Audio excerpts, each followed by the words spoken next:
This is the Cookie Chronicles, Book 1, Ben Yokoyama and the Cookie of Doom, Chapters 22 and 23. Chapter 22. He just left Janet with sticky notes all over and was going to go get his mom's camera. But, if you remember from the last page, it says, "Come back." And he said, "I absolutely will." And at that moment, he absolutely meant it. Uh-oh. Chapter 22.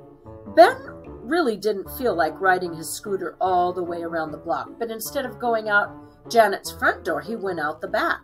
There was the fence. Ben was a very good jumper. He had taken a running leap at the fence a time or two, trying to get his hands high enough to grab the top and pull himself up and over.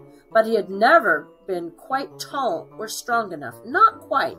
Maybe I'm tall enough now, he thought. Maybe I'm ready today. Ben ran toward the fence. He timed his jump perfectly. His fingers touched the top, but he couldn't manage to hold on. And gravity happened, and he slid down the fence like a meatball slides down the front of your shirt. That's not good. Ben lay in an aching heap at the base of the fence. He was glad Janet's eyes were entirely covered with sticky notes. He stood up feeling even shorter than he had a moment ago. He hadn't grown enough yet, and he wouldn't by the end of the day. But instead of letting Ben's body feel sorry for itself, Ben's brain reminded the rest of him that there was something he probably could jump over today. He sprinted out of Janet's backyard and onto the sidewalk and down the block past the blue house and the yellow house till he saw the orange house with the perfect hedge. Ben crossed his fingers in his heart and hoped that Mr. Hoggenweff would not be in his yard scowling.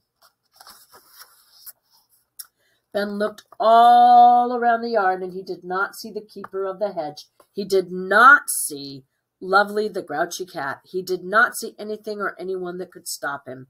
He might not have been tall enough to climb over Janet's fence, but he could absolutely jump over Mr. Hoggenweff's hedge. He was almost entirely sure of it. Ben veered from the sidewalk and aimed straight for the hedge. To practice, he jumped over a lawnmower and then over a decorative gnome. Normally, Ben would have wondered why the lawnmower was sitting in the middle of the yard, but there simply wasn't time. Instead, he thought, "I completed a tail whip on my scooter today. I baked a cake, and it wasn't a great cake, but still, I gave someone a haircut. I can do pretty much anything." So there he is, hopping over the lawnmower. Kenny's hopping over the hedge. The hedge was approaching. It was maybe slightly taller than Ben had remembered. On a normal day, he might have turned back, but this day was not normal. He needed to prove to his legs that they were strong enough and long enough to jump over something. Ben timed the jump perfectly. He planted his right foot and shot forward with his left. It was a jump to be proud of. It was exactly the jump you'd want to make on the last day of your life. But somewhere in the middle of his glorious leap, Ben realized why the yard had been empty. Mr. Hoggenweff was crouching on the other side of his prize-winning hedge, painting a row of decorative rocks a pleasing shade of blue. That does not look good. Look at his foot. It looks like it's going to hit something. Ben looked down and locked eyes with Mr. Hoggenweff, and when he did, his neck bent forward, which made his body twist a little, which turned his legs a bit, which disrupted his jump just enough. Instead of landing triumphantly on the far side of the hedge, he came down squarely in the middle. Ben got scratched and scraped and would have cried out in pain if he had not been so completely afraid. His body was moving so quickly through the space that instead of getting stuck in the hedge, he barreled right through it. Oh, no! And because Ben's terrified heart was attached to his panic-stricken legs, instead of stopping to apologize or examine the hedge or see if he was bleeding, he just kept running. Ben heard awful sounds behind him, shouting and crashing and hissing. The combination of noises was so interesting that Ben just had to look, and as soon as he did, He wished he hadn't. There was Lovely, beside the upside-down paint tray, her previous black fur, now a pleasing shade of blue. There was the hedge, looking like a sheet cake that someone had recently sat on.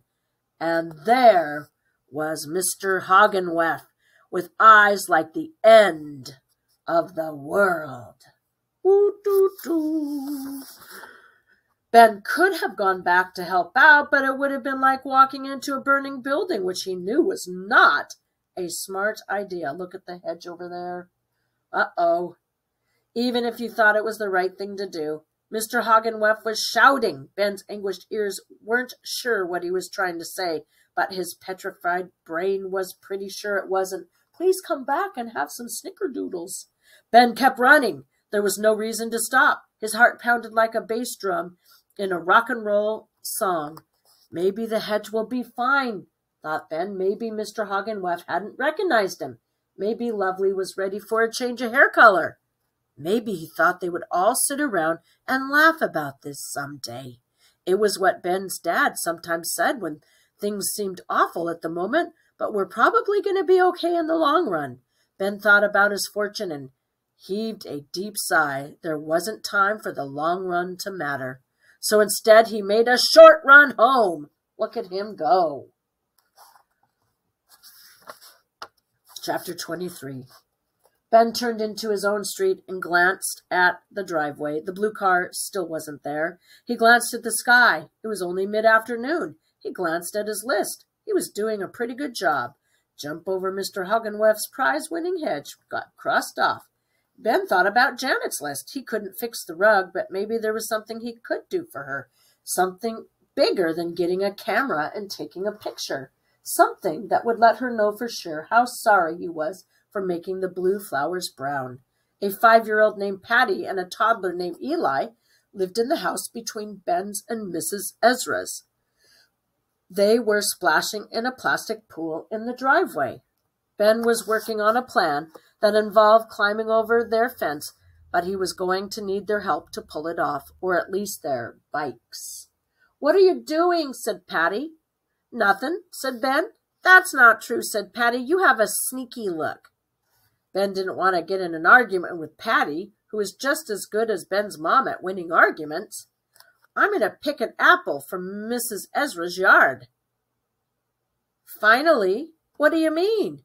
You're always bragging about picking one of her apples, but you never do it."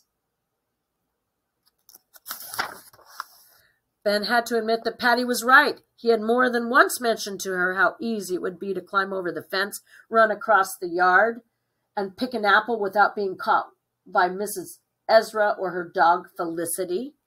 "Today I'm actually going to do it." "I don't believe you." Ben knew something about Patty. "Come over here. I have a secret to tell you." Patty clearly didn't want to do what Ben asked. She put her hands on her hips and refused to be interested. "What?" Ben didn't want to say it out loud. Eli was too young to hear the grim news. He leaned in close to Patty's ear and whispered, "This could be the last day of my life." "It isn't." "Maybe not, but it could be." "It's not." "Look, I need to borrow your bike." "No way." "I'll give you a marshmallow." "Let me see it." Ben reached into his pocket and dug out the marshmallows. It was pretty squished. It's damaged." "It looks still delicious." Said Patty, considering. "One for Eli, too." Ben reached into his pocket and pulled out the other marshmallow. "Goo-ga," said Eli. To Ben, it sounded like, "I don't mind if mine is squished." "Deal," said Ben, who hated giving up his marshmallows but had a bigger prize in mind. And that is the end of chapter 23. If you liked Ben Yokoyama and the Cookie of Doom, you may want to read book 2 in the Cookie Chronicles called Endless Waiting.